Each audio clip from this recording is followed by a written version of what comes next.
bom dia a todos e todas. Um prazer estar aqui com vocês. Eu queria agradecer o convite de intermediar esse debate tão importante, tão urgente, tão necessário hoje. Eu queria me apresentar brevemente, antes da gente partir para os nossos convidados. Eu sou Andréa Coutinho, atualmente eu trabalho no Instituto Alana, no programa Prioridade Absoluta, na área de Justiça Climática e Socioambiental.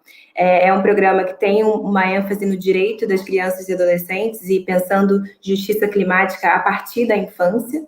E na minha trajetória eu tenho abraçado causas de justiça social e climática, e eu acredito com muita convicção de que a pauta do clima, a pauta da emergência climática, não é meramente uma questão ambiental, é uma questão de inclusão social e de economia, então não é possível dissociar uma pauta da outra, né? E tudo isso diante de um cenário de pandemia que impõe desafios constantes, cada vez maiores para a gente, mas também inúmeras possibilidades da gente repensar, né? E então eu queria trazer alguns dados aqui antes da gente começar. A desigualdade ainda é um fator muito estrutural quando a gente pensa em saneamento e direitos humanos. No norte do nosso país, por exemplo, apenas 57% da população é abastecida com água potável, enquanto aqui na região sudeste, 91% da população conta com esse serviço. Eu estou aqui no Rio de Janeiro, então pensar o recorte geográfico para entender desigualdade e emergência climática e direitos humanos são conexões indissociáveis, né? Por isso que a gente hoje trouxe aqui alguns especialistas e ativistas para que nos ajudem a entender melhor como é que a gente consegue avançar nessas questões para além da teoria, mas da prática também. Então, uma das nossas convidadas é a Micaela Valentim, do AME Tucunduba, que vai falar um pouco sobre a falta de saneamento e violações de direito. Também a gente tem o Clodoaldo Cajado, da Coalizão pelo Clima, e eu vou deixar que eles se apresentem melhor mais tarde. E a Luciana Travassos, da UFABC, que também vai fazer um comentário geral sobre o que eles trouxerem. Então, eu não estou vendo eles aqui na tela. Ah, tá, estão chegando. Oi, sejam bem-vindos, muito prazer estar aqui com vocês. Obrigada pela presença de vocês três. E que bom conhecê-los aqui nesse espaço de construção de saber, conhecimento. Eu queria passar a palavra primeiro para a Micaela e pedir que ela apresentasse um pouco tanto o seu projeto quanto a sua atuação e trouxesse, por favor, uma visão assim de conexões, né, entre justiça, a situação de falta de saneamento a partir do seu lugar e violações de direito e como isso se conecta com justiça climática. Então, seja bem-vinda, obrigada pela sua presença, Micaela. Obrigada. Nossa, estou muito feliz pelo convite, muito feliz de estar aqui compartilhando um pouco com vocês. Bom, eu sou a Micaela, sou de Belém, então estou falando aqui do Norte, e há 4 anos eu desenvolvo um trabalho junto com outras 7 mulheres, e esse trabalho acontece dentro da AME Tucunduba, e aí só para dizer, Tucunduba é o nome de um rio que corta aqui Belém, ele faz parte da 2ª maior bacia hidrográfica aqui de Belém. Então, o trabalho na AME começou, e aí também preciso falar, eu sou oceanógrafa, e dentro da oceanografia, a gente estuda vários rios, né? Estuda o Rio São Francisco, o Rio Amazonas, mas dentro da nossa academia a gente não estudava os rios que recortavam a cidade. E quando eu comecei a enxergar que o esgoto que eu passava todo dia de ônibus era, na verdade, um rio, e que ele tinha uma dinâmica como rio, a gente começou a pensar, a provocar um pouquinho de, poxa, será que só a gente que está, só eu que estou vendo esse espaço, ou como é que a gente pode começar a dialogar para que o conhecimento que está muito preso dentro da academia consiga vir para fora? E a gente começou um pouquinho, o nosso trabalho iniciou muito com a proposta de acesso democrático a informações sobre saneamento básico, porque como a fala da Estela da mesa iniciou, que é muito tecnocrático, que fica muito preso a um espaço, e a gente queria falar disso de uma linguagem muito mais acessível.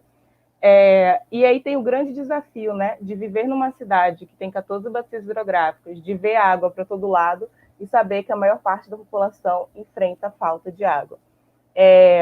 O Rio Tucunduba, ele corta 4 periferias daqui de Belém, 4 das maiores periferias daqui de Belém, e as pessoas que viviam à margem desse rio eram as pessoas que tinham os maiores problemas da falta de saneamento e falta de acesso a esgotamento sanitário. E é perceptível o quanto o fato de não ser falado e o fato de não ter clareza do que significa saneamento básico. A gente percebia muito isso ao dialogar com as pessoas que não tinham essa clareza do que são os serviços do saneamento. Isso dificultava muito o nosso processo, porque às vezes fica nesse grande limbo do saneamento básico e que a gente não e a gente precisava sempre deixar muito claro que a gente estava falando de acesso à água, que a gente estava falando de esgotamento sanitário, que a gente estava falando de limpeza urbana. E um elemento muito importante também que a gente trabalha dentro da Hamilton Conduba são com processos formativos de educação ambiental crítica. E esse processo... E aí, Andréia, me avisa quando estiver encerrando, tá? Para eu não passar do meu tempo, por favor.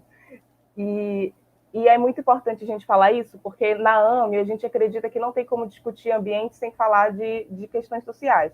Não tem como a gente falar de saneamento básico sem falar de toda a estrutura de desigualdade e racismo ambiental que acontece. Né? Quando iniciou a pandemia, eu acredito que 2 semanas depois da pandemia, as principais periferias de Belém estavam sem água. Ficaram 3 dias sem água. Então, como é que a gente discute uma crise sanitária que a gente está vivendo com uma população que sempre está sem acesso à água? Aqui em Belém, a parte urbana também inclui 39 ilhas, e essas ilhas até hoje não têm saneamento, não tem nenhuma infraestrutura de saneamento. E é um processo muito desafiador.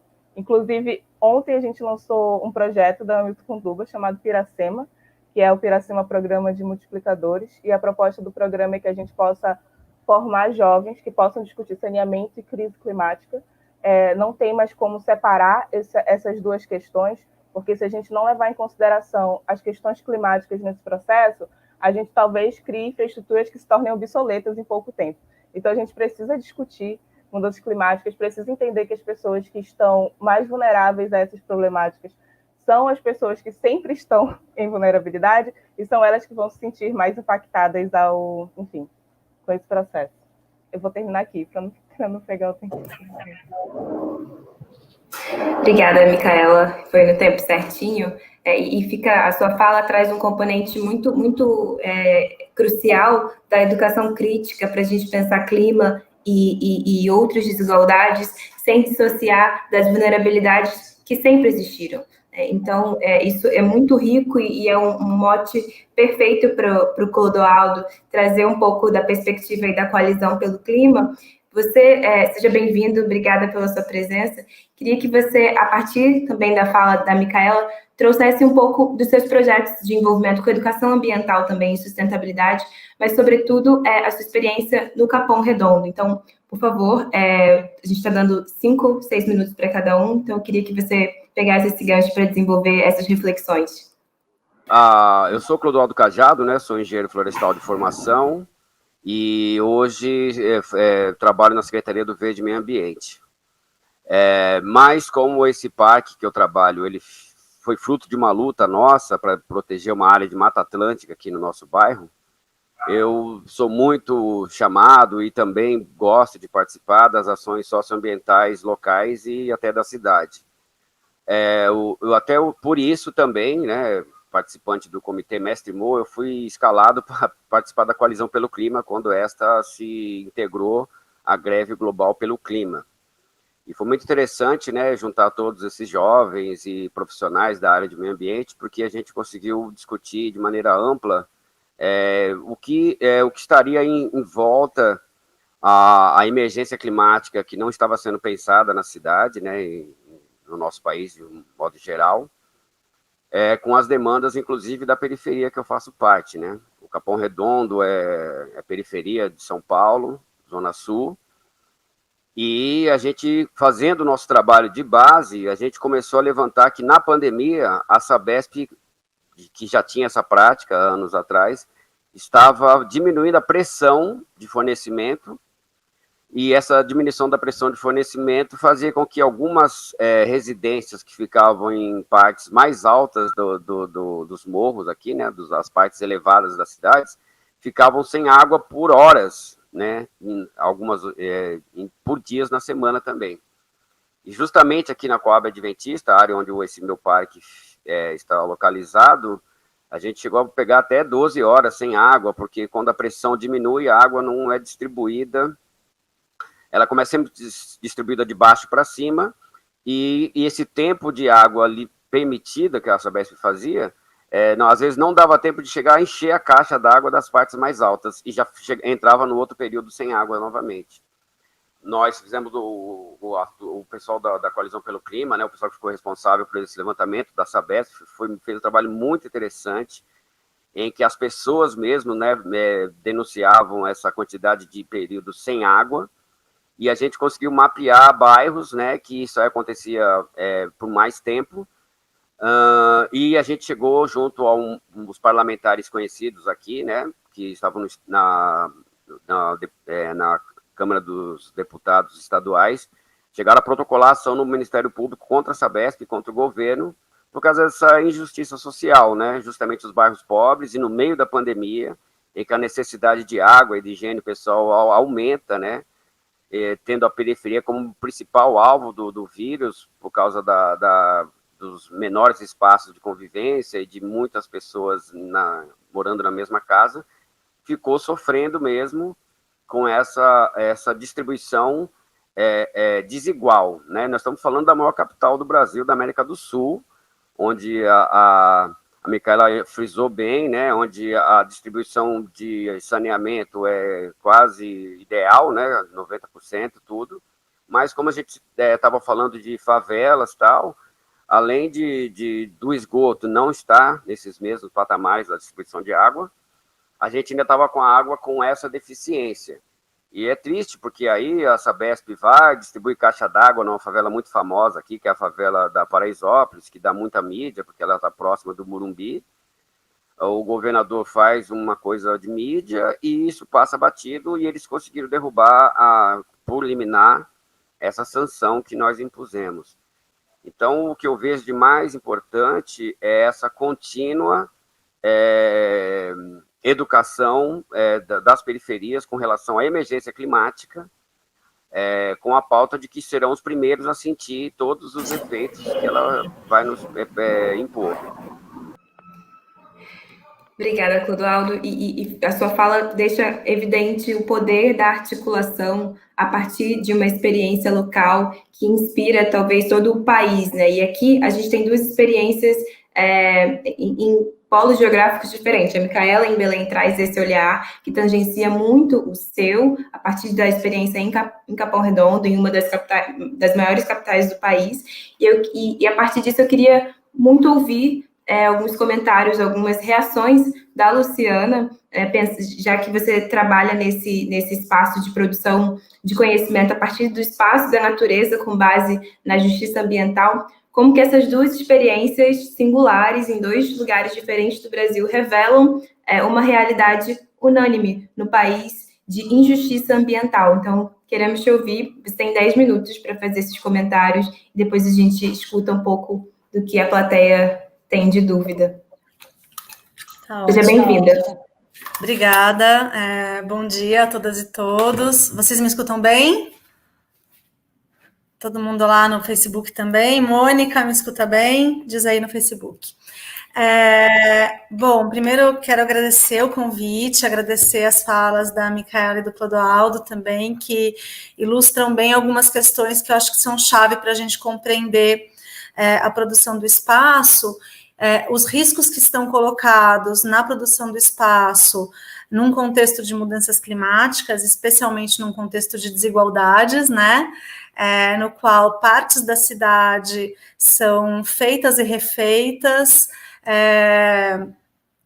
com infraestruturas novas, com infraestruturas inovadoras, enquanto partes das cidades seguem ao reboque, né? Ou seja, seguem sem que essas infraestruturas sejam implementadas, né? Então, num contexto muito forte de desigualdade e de injustiça ambiental, né? Então, acho que tanto a Micaela quanto o Clodoaldo, eles trazem uma fala que trata muito sobre isso, né? Quando o Clodoaldo fala que as áreas mais altas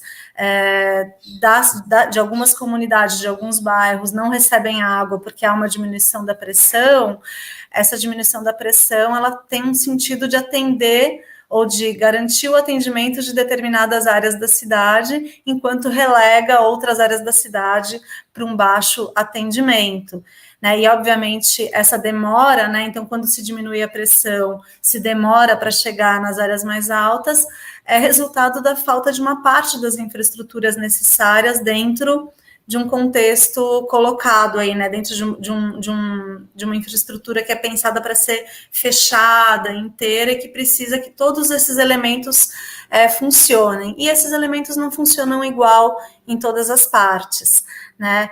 E isso vai colocar, de fato, um viés de injustiça ambiental muito forte dentro dessa produção do espaço.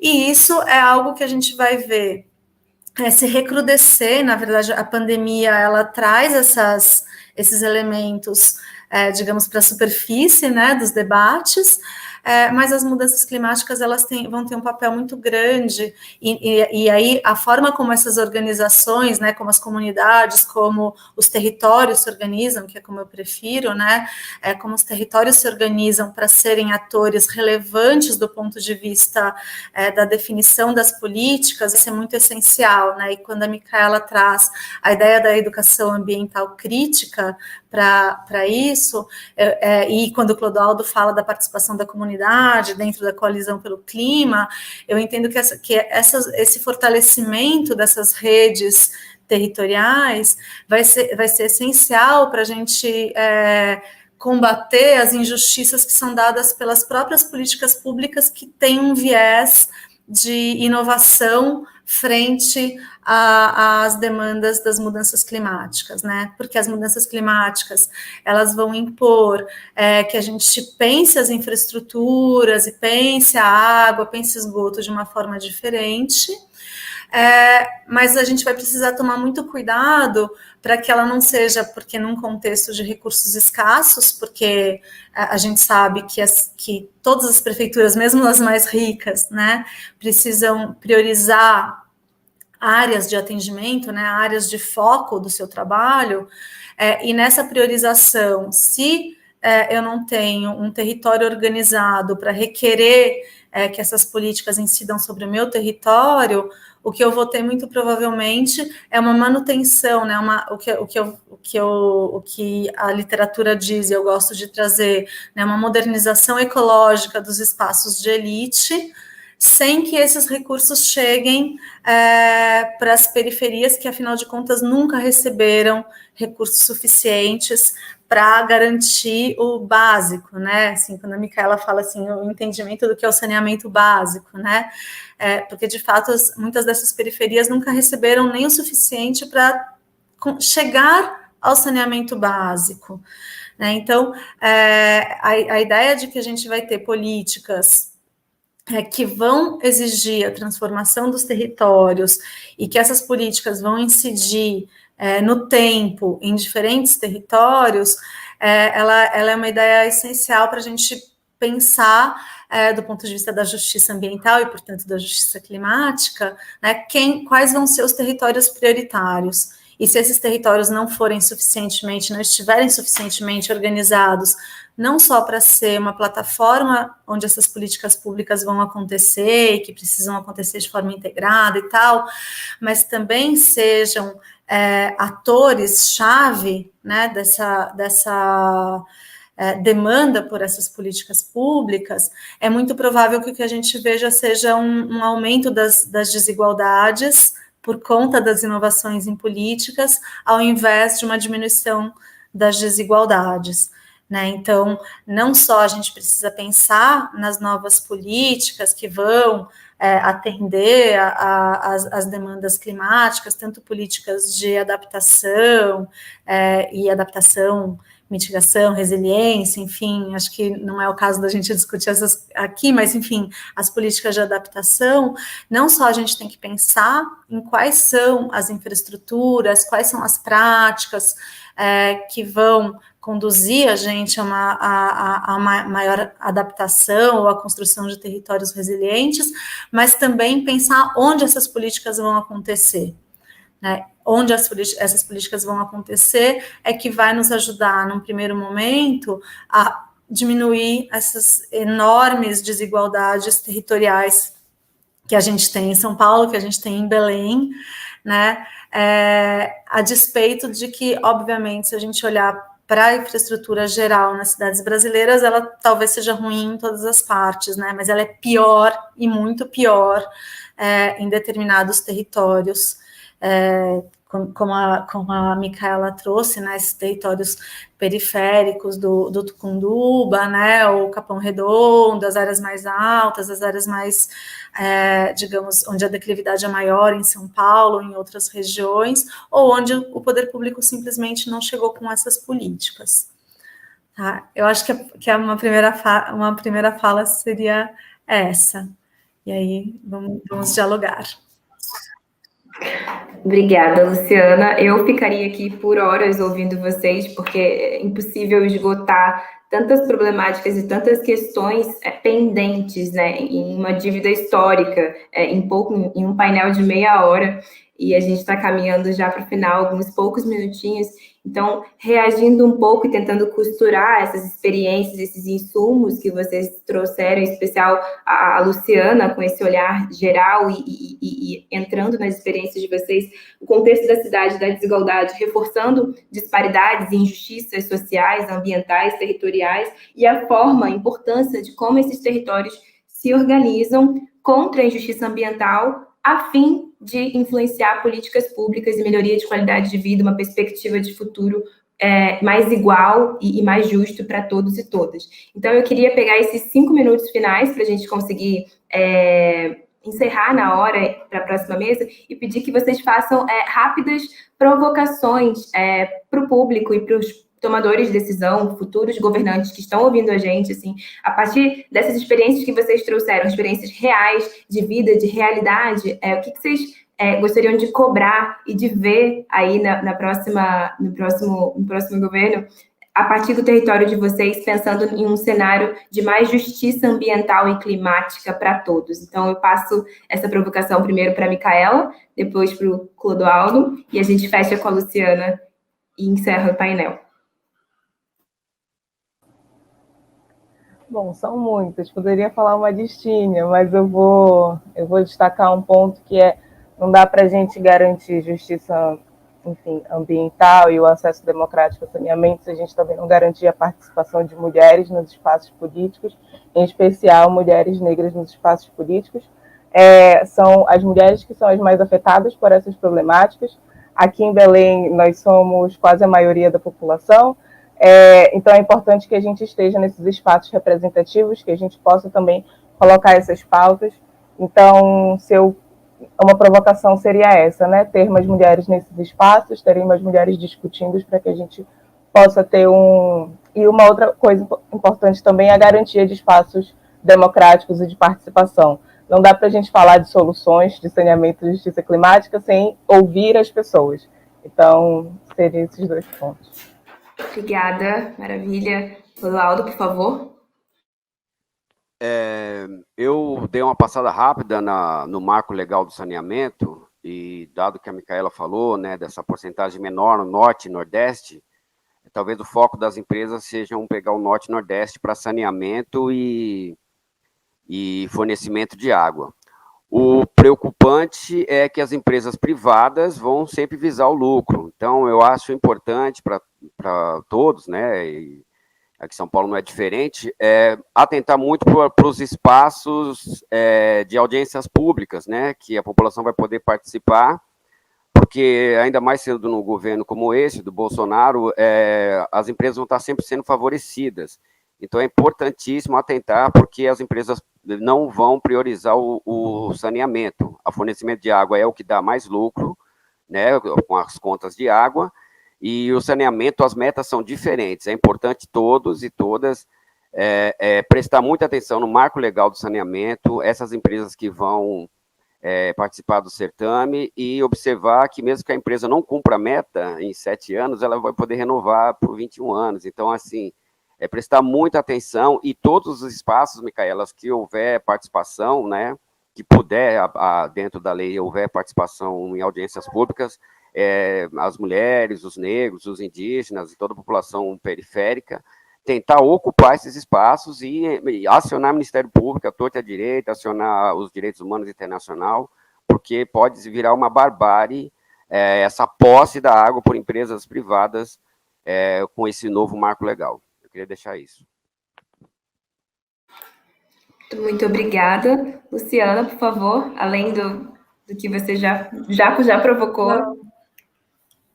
Bom, bem rapidinho, na verdade, eu obviamente, vou concordar com a Micaela e com o Clodoaldo sobre as colocações deles, e eu quero, na verdade, fazer uma pequena propaganda, já que a gente está falando da participação social, estão abertas, viu, Clodoaldo, lá no Comitê de Bacia do Alto Tietê, a inscrição de movimentos sociais para participar das eleições do próximo pleito, que é no começo do ano que vem.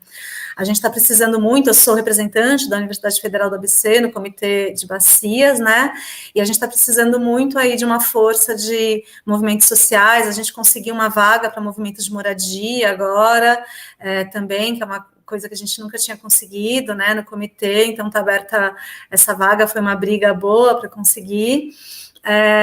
Então, a gente gostaria que os movimentos aqui ouvindo a gente se inscrevessem lá para participar das eleições, que eu acho que é um lugar, é um fórum bastante combativo, foi tido durante muito tempo como algum lugar que tivesse desmontado, desmobilizado, mas a gente entende que esse discurso sobre a desmobilização, ele também era importante para os atores que estavam ganhando a discussão ali dentro do Comitê de Bacia. Portanto, vou deixar esse convite, especialmente, obviamente, para os movimentos que estão no Comitê de Bacia do Alto Tietê, aqui na região metropolitana de São Paulo, e concordando que, de fato, a gente precisa organizar...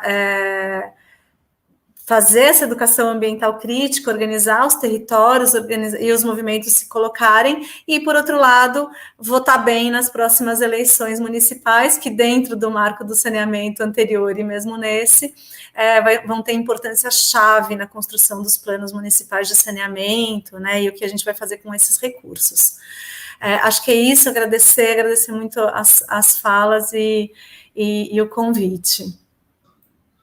Eu agradeço a vocês três, obrigada não só pelas falas e contribuições excelentes, mas pelas atuações de vocês individuais e coletivas, diariamente, cotidianamente, por onde vocês passam. Então, esse foi um painel de direito humano, a água e esgotamento sanitário, emergência climática e justiça ambiental, e a gente está encerrando na hora. Muito prazer em conhecê-los e obrigada à audiência que super interagiu e reagiu e aprendeu com as falas de vocês. Então, muito obrigada ao IAS pelo convite, e ficamos aqui entendendo que a gente ainda tem muita coisa para reverberar, lutar por uma sociedade mais justa e por justiça ambiental e climática.